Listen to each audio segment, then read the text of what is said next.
Sportage is a name that Malaysians are very familiar with, and now we finally get the latest model. Kia Malaysia has taken their time in bringing this car to market, but in doing so, they've ensured the specification for this car is exactly what the market wants.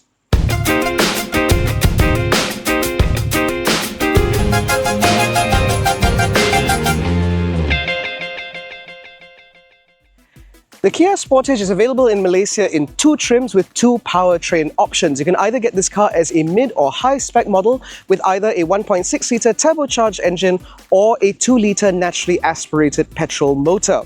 Those engines are also paired to different gearboxes, with the 2-litre being paired to a 6-speed automatic gearbox, whereas the 1.6-litre turbo gets the option of a 7-speed dual-clutch automatic gearbox. The 1.6 turbo can be either had as front-wheel drive or all-wheel drive like the model that we have here. And that allows this car to put down its 177 PS very effectively indeed, and it gives this car some proper chops when the going gets a little bit tougher. The Kia Sportage now wears the very latest Opposites United design language from Kia, which makes this car look very bold and very distinctive indeed. You get very distinctive daytime running light signatures up front. You also get very distinctive light signatures for the LED indicators that come as standard on the higher spec models. In terms of rolling stock, there are either 18-inch alloy wheels for the higher spec models or 17-inch alloy wheels for lower spec models. It is worth pointing out that these are relatively small for C-segment SUVs, which normally ride on wheels up to 19 inches in size. This does have some benefit in terms of the overall ride and handling, but we'll get to that a little bit later. I do appreciate the fact that even though this car rides with a very distinctive, very bold, very modern design, the proportions of the Kia Sportage are still very typical of a C-segment SUV. And as a result, I do think that this is a design that will polarize, but for those who do like this car, they'll appreciate the way it's been packaged overall. The back end of the Kia Sportage is also equally distinctive, and although it doesn't have an LED light bar, the LED combination tail lights on either side do look very distinctive indeed. And on top of that, again, when you get the higher spec models, you get LED tail lights and LED indicators as standard. You also get this silver bash plate down here in order to break up the monotony of the bodywork back here, but overall I do think the Kia Sportage does look quite handsome, and it does so without compromising practicality. Because behind the electric tailgate you will find a pretty good amount of space. This, as you can see now, is currently full of 4 motoring journalists worth of crap, and there's still plenty of room in here, which means that this is certainly more than enough space for a family. On top of that, you get a 12-volt socket, rear lighting, as well as these hooks here, or rather these switches here, which allow you to fold the rear seats 60/40 for added practicality, making the Kia Sportage now just as practical as it's ever been. The interior of the new Kia Sportage is also as modern and forward-thinking as you'd expect from a modern SUV. So up front in this higher spec model, we get twin 12.3-inch digital displays, one for your infotainment and one for your instrument cluster. As a result, it makes this a very easy dashboard for you to live with, and everything falls very easily to hand, because you can see ergonomically, if I were to adjust this seat properly, I can still touch the furthest edges of the screen without having to adjust myself at all.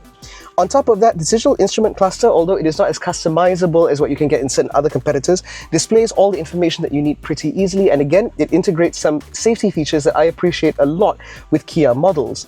The slightly more interesting feature for me, however, is this panel down here, which is touch sensitive with a couple of knobs, but this utilizes the multi-function touch display that we've seen before from the Kia Niro, the Kia EV9, as well as the Kia EV6, which allows the same bank of buttons to do multiple things based on what you specify at any given time.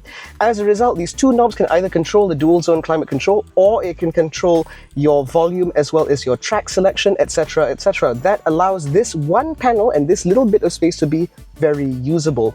And although they aren't physical buttons, because they are always there, it's very easy for you to then sort of remember or memorize what the functions are and how to access them. Now beyond that, you also get a powered driver's seat as well as a very adjustable steering wheel here, which allows you to sit very comfortably indeed. You get a couple of cup holders here, a couple of USB ports, a USB-A and USB-C, as well as your 12-volt socket here. You get a rotary dial selector for your gears, as well as a drive mode selector that lives down here. Now, depending on whether or not you get an all-wheel drive or front-wheel drive model, this drive mode selector also gives you access to off-road modes as well as your locking center diff. That's right, this C-segment family car comes with a locking center diff if you do intend to take this car properly off-road.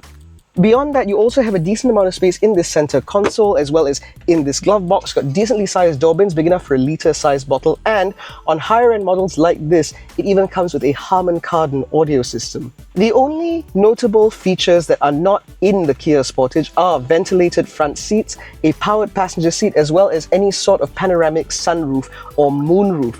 These are omissions that I point out only because a lot of competitors within this space now offer this as standard, and so these omissions just seem notable. The rear half of the Kia Sportage is also an equally positive place to be. With the front seat set up in my drying position, about 170 centimeters, as you can see, I have acres of knee room and a pretty good amount of headroom, putting this on par with what we get from our long wheelbase Hyundai Tucson. I get a couple of air conditioning vents here, which are positioned high enough to be actually usable to stay cool back here. There are USB-C ports on the sides of the front seat. You get a hook back here in order to put jackets or scarves. You get another hook here for bags. You get pockets behind the rear seat, you get decently sized door bins here, and overall life back here is pretty positive. You also get your own armrest with a couple more cup holders if there are only 2 passengers back here. And what is worth pointing out, or as rather Kia Malaysia pointed out to us, these rear seats can be reclined at up to 15 different angles, which means if you want to sit upright, you can do that, or you can recline it all the way back should you want to try and take a nap. So much so that I know that my head has actually disappeared from view. So this means that the Kia Sportage should be decently practical for adult rear passengers or even for children, because you have ISOFIX mounts, of course, and the rear doors open decently wide in order to accommodate a bulky rear-facing child seat. However, the biggest thing when it comes to new Hyundai and Kia models is actually the way it drives. And given the fact that we haven't actually seen this 1.6-litre turbocharged powertrain in Malaysia for quite some time, maybe we need to get reacquainted with what that's like. Driving the Kia Sportage reveals a couple of things. Firstly, since the Sportage has been away from the Malaysian market for quite some time, it's picked up a few tricks. Firstly, these cars now come on some variants with adaptive cruise control and various other advanced driver assist features, which means that this car is now bang up to date with other C-segment SUV competitors. That's certainly always a good thing. And on that, one of the features on this car that I appreciate is the blind spot view monitor, or BVM, which utilizes the 360-degree camera to show a feed of either your left or right hand lane in the instrument cluster, as I mentioned earlier, which significantly reduces the risk of potentially whacking something in your blind spot. That's always good. Now, as I do about 110 kilometers an hour on a road that I'm pretty sure I'm not supposed to do those speeds on, the refinement on this car is actually pretty good. Now, because this car runs on slightly smaller wheels than one might necessarily expect from a C-segment SUV at this price point, that does mean that the primary ride on this car is a bit softer as well, because those tires are absorbing a lot of the impact. But beyond that, the suspension itself is not as soft as you might initially expect, which means that you have a decent amount of body control, at least in this 1.6 turbo all-wheel drive. That is a distinction that I will elaborate further on when we get these cars out on test. But more importantly, in terms of just being able to maintain speed and cover distances, the Kia Sportage seems to be pretty adept at doing just that. There's nothing in here that I would necessarily complain about. Perhaps the inclusion of a heads-up display would have been nice, and maybe if I had a panoramic sunroof, that would be nicer too. But aside from that, the powered front seats, the Harman Kardon audio system, the very comprehensive suite of ADAS features, all of these things work together to make this a very positive place to be. Now, the Kia Sportage in Malaysia starts at 145,000 ringgit, with prices rising to quite lofty levels, if you ask me, for the higher spec models like we're in now. Compared to vehicles like the Honda CR-V, this is a little bit more affordable, but it is also significantly more expensive compared to vehicles like the GWM Haval H6, as well as the Chery Tiggo 7 Pro, if you're willing to consider those cars in the same breath. However, the price point the Kia Sportage is being offered at, plus the 5-year unlimited mileage warranty and 5 years of free service that come with every Bermaz passenger car sold, means that this really is a car that you can buy with total peace of mind. In any case, that concludes our very brief preview drive of the all-new Kia Sportage. If you enjoyed this video, please give it a thumbs up, subscribe to the channel, hit the little bell icon so notified every time we make a new upload. Don't forget to follow us on Facebook, Twitter and Instagram. All the links are in the description below. Thank you so much for watching. We'll catch you in the next one. Take care and stay safe.